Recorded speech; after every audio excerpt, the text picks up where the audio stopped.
नमस्कार. आज आपण माहिती पाहणार आहोत बीड विधानसभा मतदारसंघाबद्दल.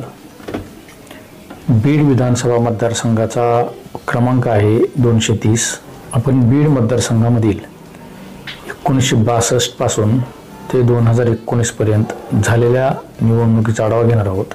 या निवडणुकीमध्ये आपण निवडून आलेल्या उमेदवाराला पडलेली मते आणि त्याच्या निकटचा जो प्रतिस्पर्धी आहे त्याला पडलेली मते, या दोन्ही उमेदवाराची मते आणि पक्ष यांचा आपण आज आढावा घेणार आहोत.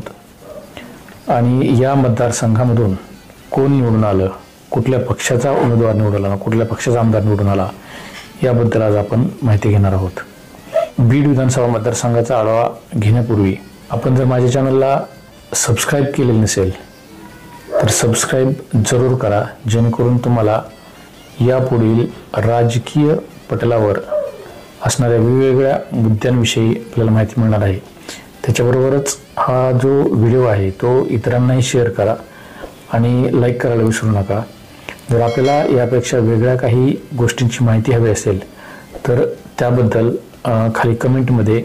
विधानसभा मतदारसंघामध्ये पहिली जी विधानसभेची निवडणूक झाली, या विधानसभा निवडणुकीमध्ये 1962 साली झालेल्या विधानसभा निवडणुकीमध्ये कम्युनिस्ट पार्टी ऑफ इंडिया या पक्षातर्फे उमेदवार होते काशीनाथ तात्याबा जाधव. ते कम्युनिस्ट पार्टी ऑफ इंडिया या पक्षातर्फे निवडणूक लढत होते.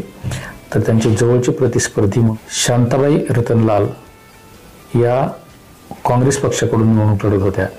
या निवडणुकीमध्ये काशीनाथ जाधव यांना 18,609 मते पडली. शांताबाई रतनलाल यांना 13,186 मते पडली. या निवडणुकीमध्ये काशीनाथ तात्याबा जाधव हे विजयी झाले. त्याच्यानंतर दुसरी जी निवडणूक होती 1967 सालची, या निवडणुकीमध्ये एस.बी. चावरे हे काँग्रेस पक्षातर्फे निवडणूक लढत होते. एस.बी. चावरे हे या निवडणुकीमधील बीड विधानसभा मतदारसंघाचे दुसरे आमदार म्हणून निवडून आलेले होते. त्यानंतर 1972 साली झालेल्या विधानसभा निवडणुकीमध्ये काँग्रेस पक्षातर्फे सफदर अली देशमुख यांनी निवडणूक लढवली आणि ते या बीड विधानसभा मतदारसंघाचे आमदार झाले.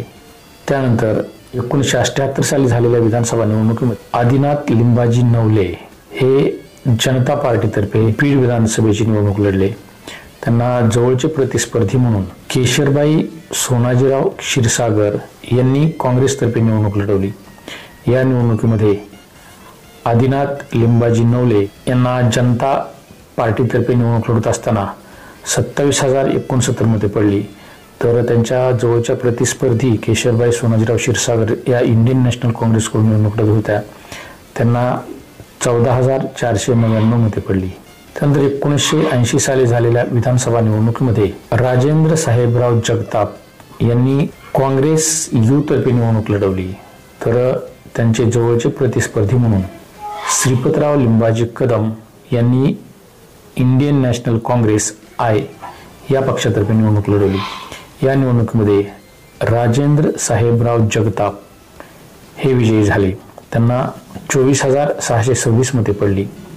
तर श्रीपतराव लिंबाजी कदम यांना 23,715 मते पडली. त्यानंतर 1985 साली झालेल्या विधानसभा निवडणुकीमध्ये सिराजुद्दीन सफदर अली देशमुख यांनी काँग्रेसतर्फे निवडणूक लढवली.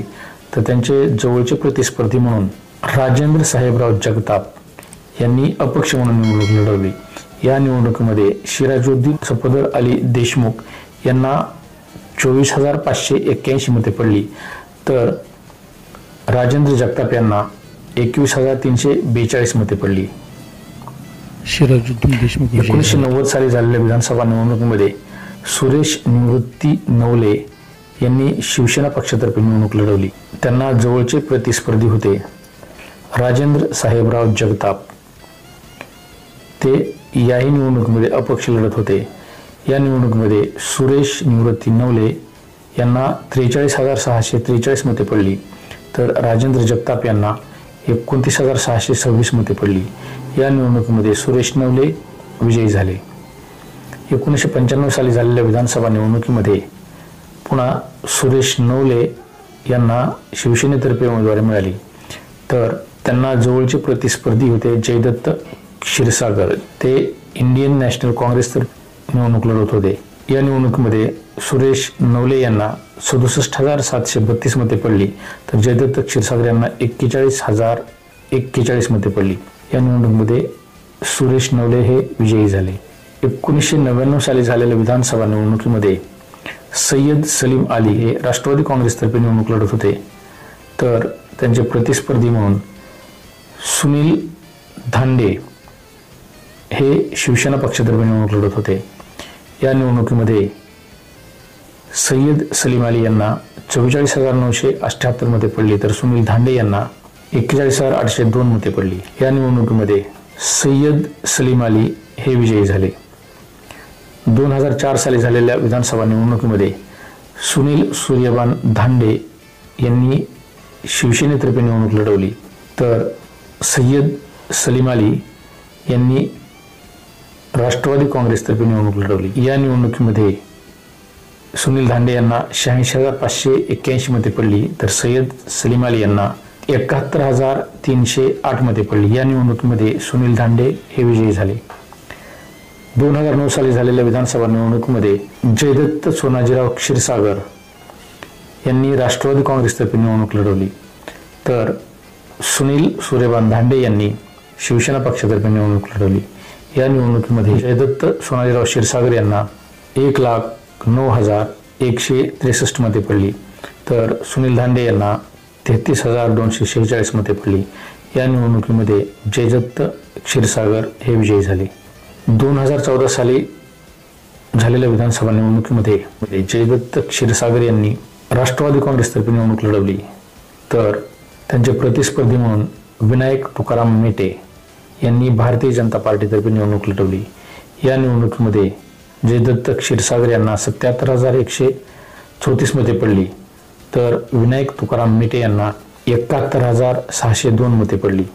या निवडणुकीमध्ये जयदत्त क्षीरसागर हे विजयी झाले. 2019 साली झालेल्या विधानसभा निवडणुकीमध्ये संदीप क्षीरसागर यांनी राष्ट्रवादी काँग्रेसतर्फे निवडणूक लढवली, तर त्यांचे चुलते जयदत्त क्षीरसागर यांनी शिवसेना पक्षातर्फे निवडणूक लढवली. या निवडणुकीमध्ये संदीप क्षीरसागर यांना 99,934 मते पडली, तर जयदत्त क्षीरसागर यांना 97,950 मते पडली. याप्रमाणे 1962 पासून 2019 पर्यंत झालेल्या विधानसभा निवडणुकांमध्ये विजयी उमेदवार आणि त्यांचे जवळचे प्रतिस्पर्धी याबाबत आपण माहिती घेतलेली आहे. ही माहिती जर आपल्याला आवडली असेल तर चॅनलला सबस्क्राईब करा, लाईक करा आणि शेअर करायला विसरू नका. धन्यवाद.